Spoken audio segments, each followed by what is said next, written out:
Olá a todos. Eu quero primeiramente agradecer ao Centro Espírita André Luiz a oportunidade de estar hoje com vocês para desenvolvermos esse tema tão interessante, baseado no capítulo 4 do Evangelho: ninguém poderá ver o reino de Deus se não nascer de novo. E eu vou tentar dar o enfoque com relação à volta do Espírito à vida espiritual.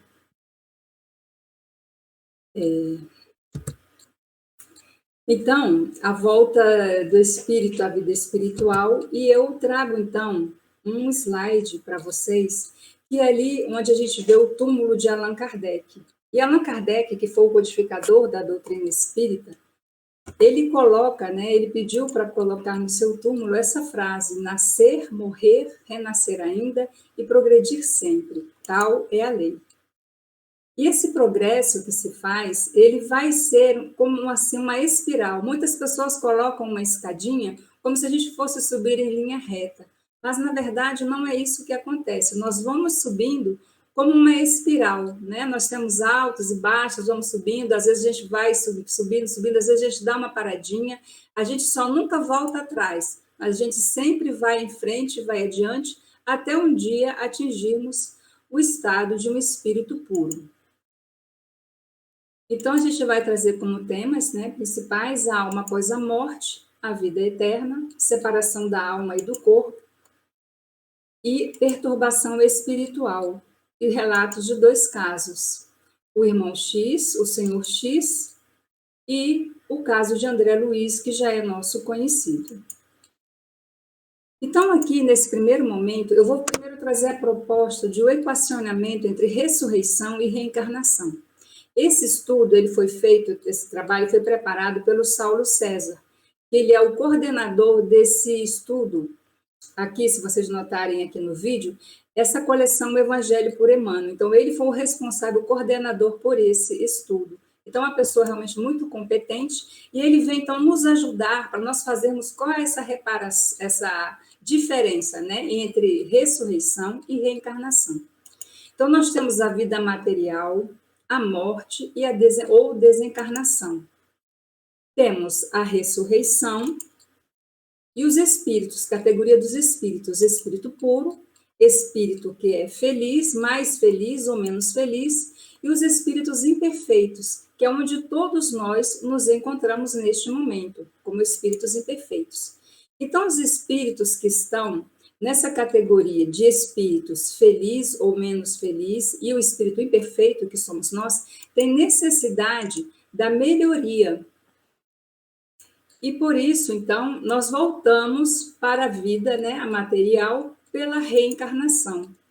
Então, Deus, em sua infinita bondade, ele nos concede uma nova família, então, onde a gente vem. A gente, às vezes, dependendo do tempo, podemos voltar na mesma família ou em outra família, e aí vai depender de caso a caso. Não há uma regra geral, mas o fato é que nós vamos ganhar um novo corpo, numa nova família, que de todo modo essa família vai ser nova, porque lembra que tem um esquecimento do passado? Então a gente vem nessa família, mesmo que seja antiga, mas ela é nova, e aí nós ficamos nesse círculo aqui, até atingirmos a condição de um espírito puro.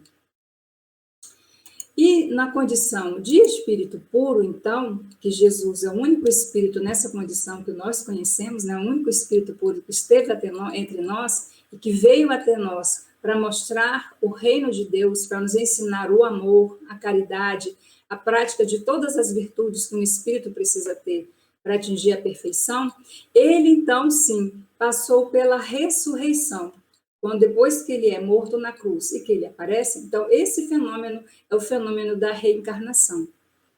E aquela época, quem entendeu isso, na verdade, melhor de todos, foi Saulo de Tarso, que ele de perseguidor passou a seguidor de Jesus, depois que ele tem aquele encontro emblemático com Jesus no deserto, quando ele ia para Damasco perseguindo Ananias. Então, ali naquele momento, quando Jesus aparece para ele, ele estava confuso, ele estava em conflito com ele mesmo, Jesus aparece, então ele reconhece naquele fenômeno o fenômeno da reencarnação, porque era um grande estudioso da Torá, e só mesmo quando ele vê Jesus ali, então, no deserto, Jesus aparece para ele, aquele corpo luminescente, Então, ele entende e passa dali em diante a seguir Jesus, tá?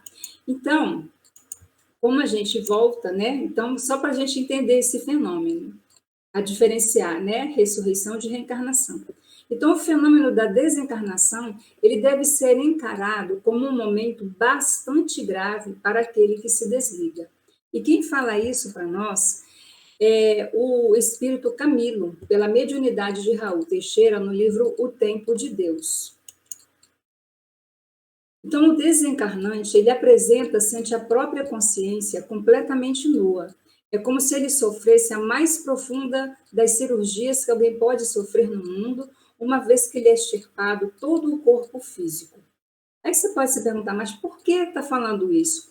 Porque a morte, ainda, apesar da gente saber da reencarnação, que a gente vai estar com esse corpo, a gente vai desencarnar, vai passar um tempo no plano espiritual, quando há essa separação, nós que aqui ficamos e aquele que vai, além de lá, ele vai ter um momento de perturbação, como a gente vai falar mais à frente, mas quem fica, fica muitas vezes no estado de desespero. Então, a gente precisa tocar mais nesses assuntos para que a gente aceite a morte com uma maior naturalidade.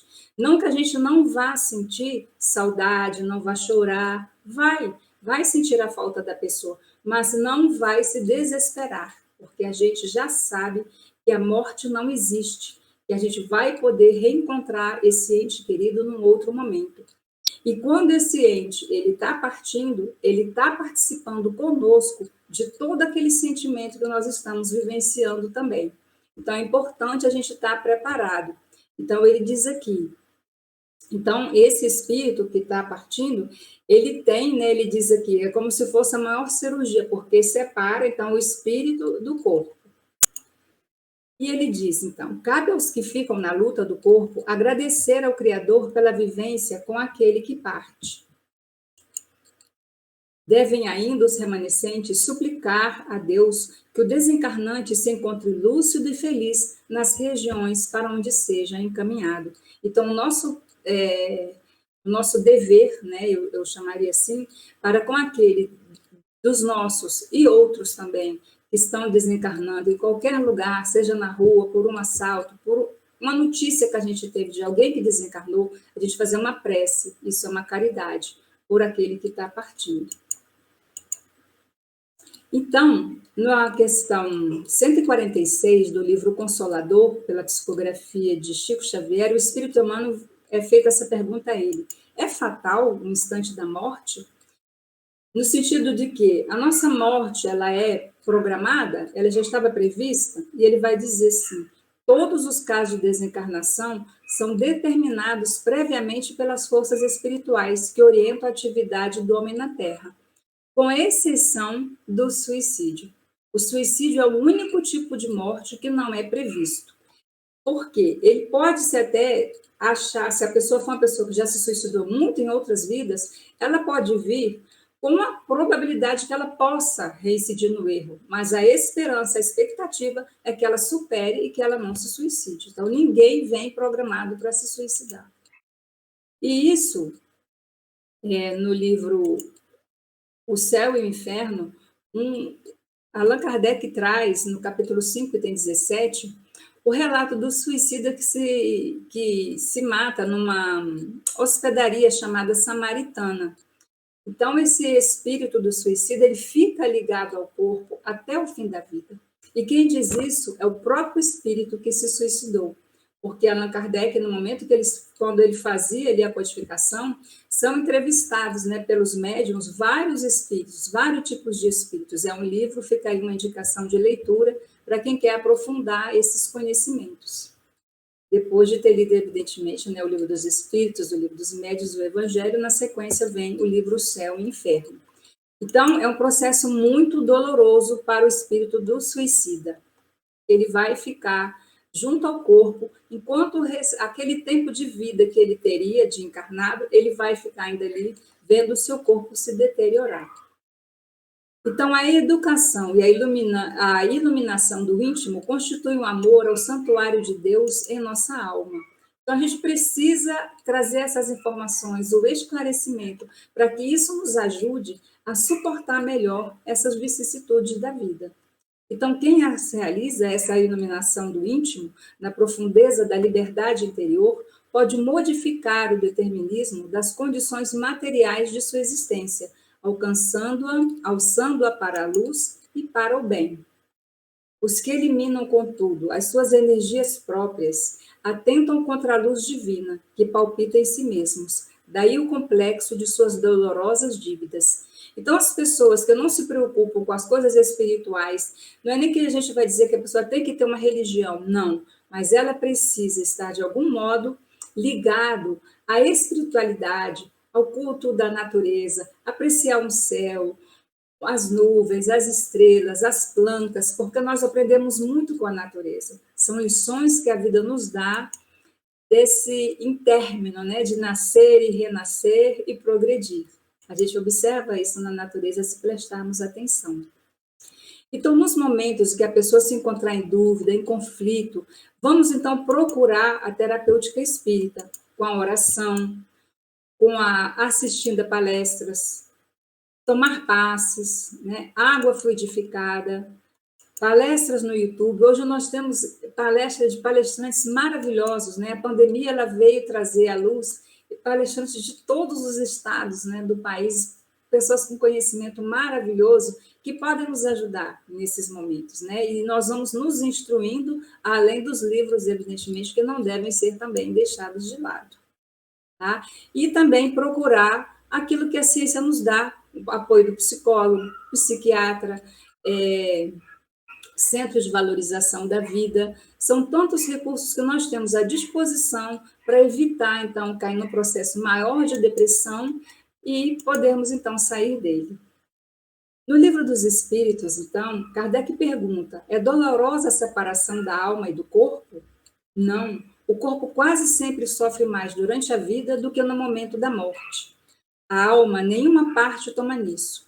Os sofrimentos, de algumas vezes se experimentam no instante da morte, são um gozo para o espírito, que vê chegar o término do seu exílio. E aí Kardec comenta essa resposta dizendo assim: na morte natural, a que sobrevém pelo esgotamento dos órgãos, em consequência da idade, o homem deixa a vida sem o perceber. É uma lâmpada que se apaga por falta de óleo. É o exemplo mais clássico que tem aquele idoso. Está em casa, está ali na sala, quietinho, assistindo a televisão, depois do almoço família, ele senta quietinho, vou descansar, tirar uma sonequinha aqui. Os outros vão para um outro cômodo, tal. Quando voltam, chega lá, o idosinho desencarnou. Por quê? Se extinguiu, é como uma lâmpada que se apaga. Eu gosto de comparar com uma bateria. A bateria vem com uma carga de energia. A gente assim também vem, para durar 60, 70, 80, 90 anos, 50, 30 ou 20, né? E aí, quando esgota, então, pela consequência natural, desgaste natural dos órgãos, isso, então, tem essa partida bem tranquila, né? Como relatado aqui. Então, como se opera a separação da alma e do corpo? Rotos os laços que a retinham, ela se desprende. A separação se dá instantaneamente por brusca transição? Haverá alguma linha de demarcação nitidamente traçada entre a vida e a morte? Ele diz não. A alma se depreende gradualmente, não se escapa como um pássaro cativo que se restitua à liberdade. Aqueles dois estados se tocam e se confundem, de sorte que o espírito se solta pouco a pouco dos laços que o prendiam.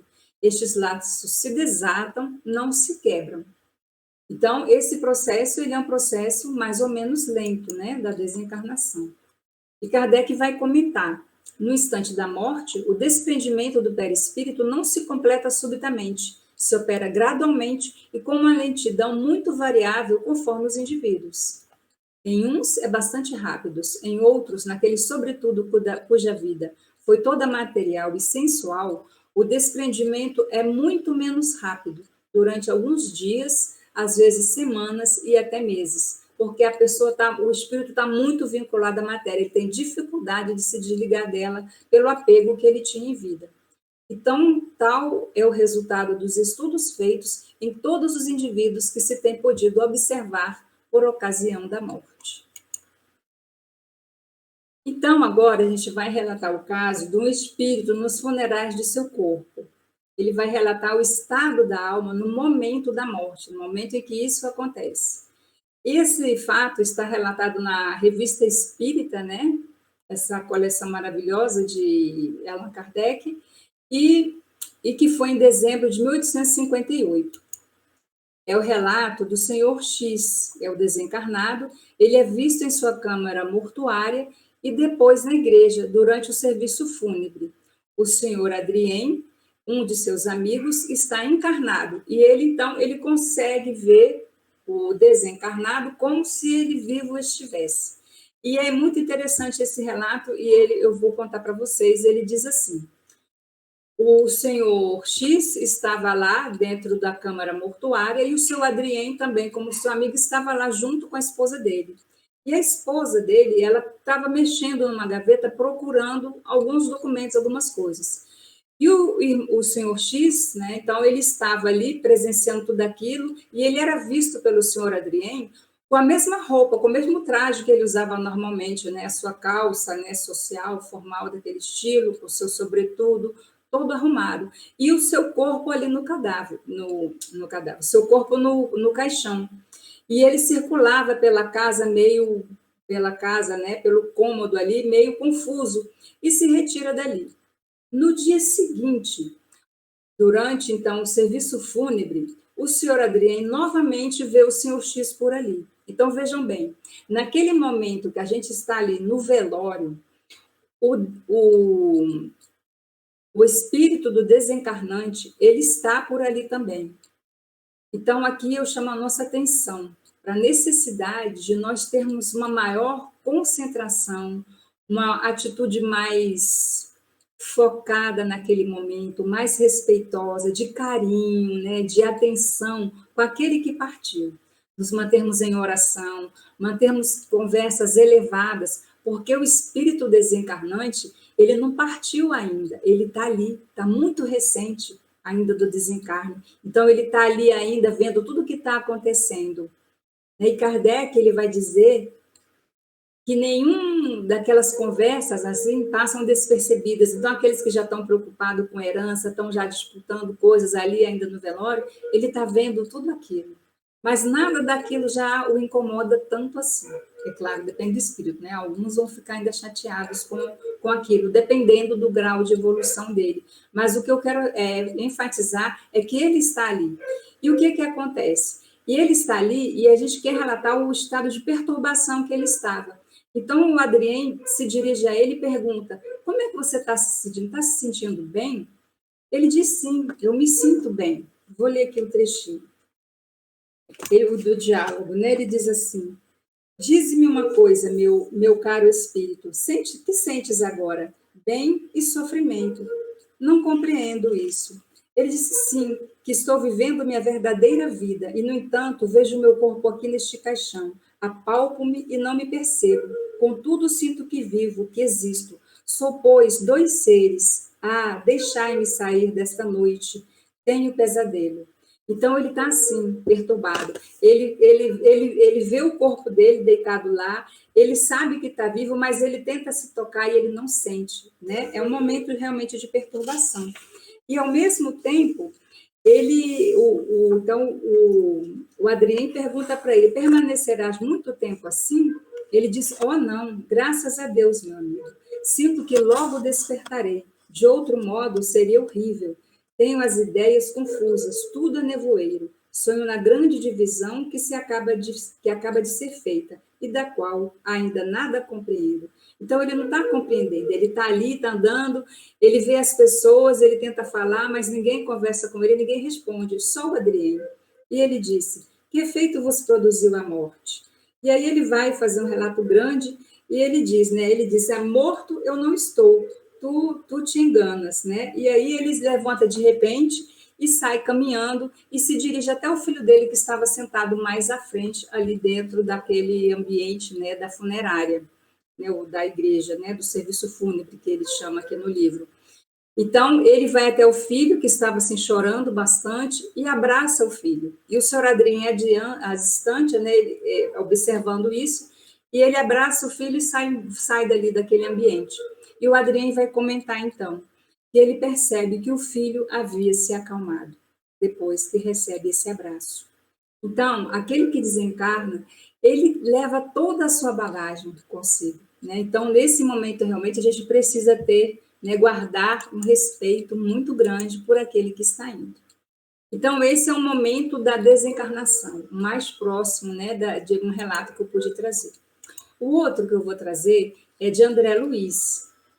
André Luiz já é muito conhecido nosso, né? Ele fez toda essa coleção que mostra para nós como é a vida no plano espiritual. A coleção completa ela tem 13 livros e fica aí mais uma indicação de leitura para vocês. Então, André Luiz, ele era um médico de profissão, ele era um médico, era uma pessoa bem de classe média.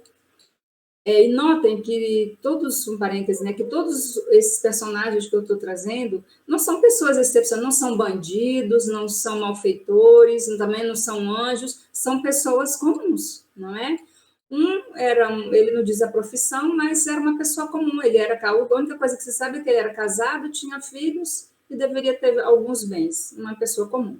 André Luiz era um médico bem-sucedido para a sua época, não teve problemas de infância, tinha um lar bem estruturado, os pais tinham uma boa condição financeira, né? Ele não precisou se preocupar com os estudos, pôde se formar, casar, montar sua família, mas como a cultura própria em que ele vivia dava muita liberdade ao homem de, como a gente chamava antigamente, pular cerca, né? Então ele frequentava bordéis, ele tinha intimidades, né, com as moças de bordel, contrai doenças, né, venéreas por conta disso, e tem uma vida assim, bebe, né, mas é esse cidadão comum, né, e ele vai, então, vir a óbito porque ele vai contrair uma sífilis que vai se instalar em um dos órgãos e ele vem a óbito por conta, né, de um tumor desse nível. E ele fica, então, depois que ele desencarna,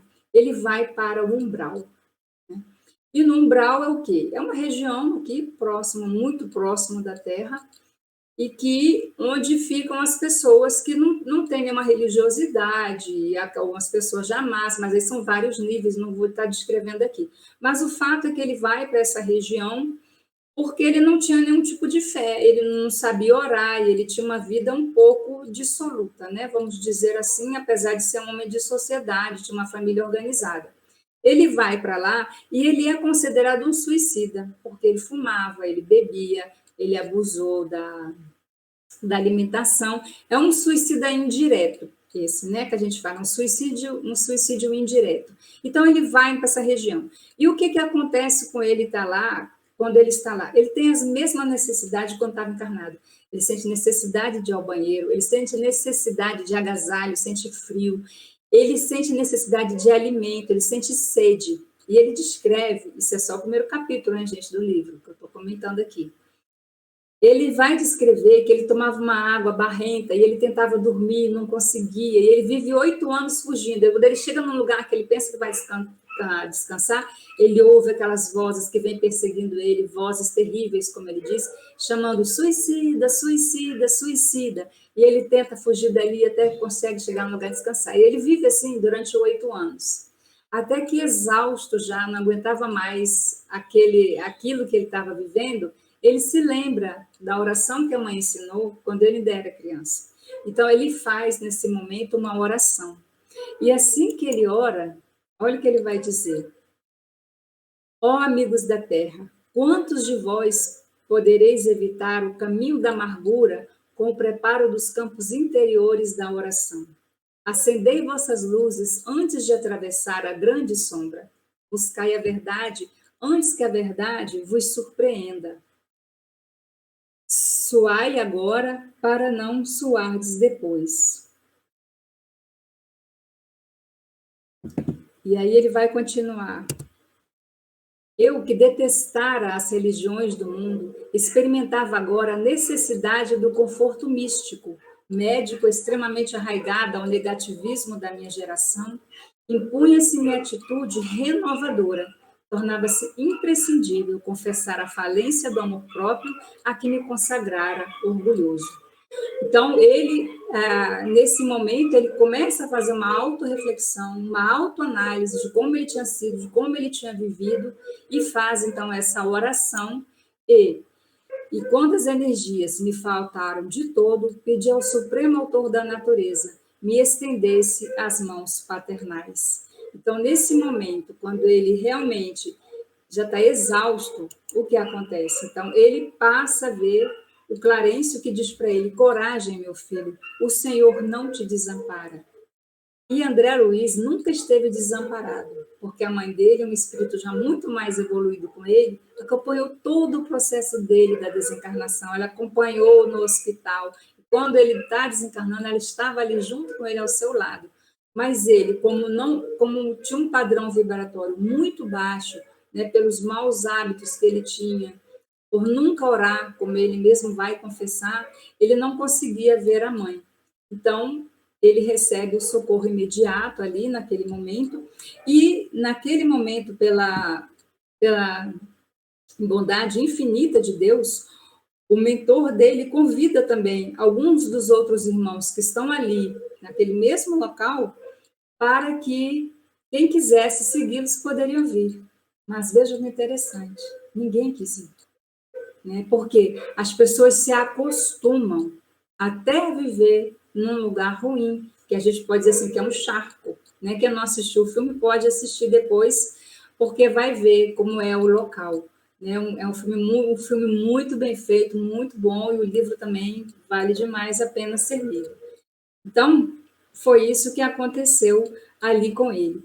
Então, assim, eu trouxe dois exemplos, né, de um logo imediatamente a morte, como ficou aquele senhor X, né, o senhor X, e André Luiz já no umbral, né, como ele se portou e como ele recebeu a bênção.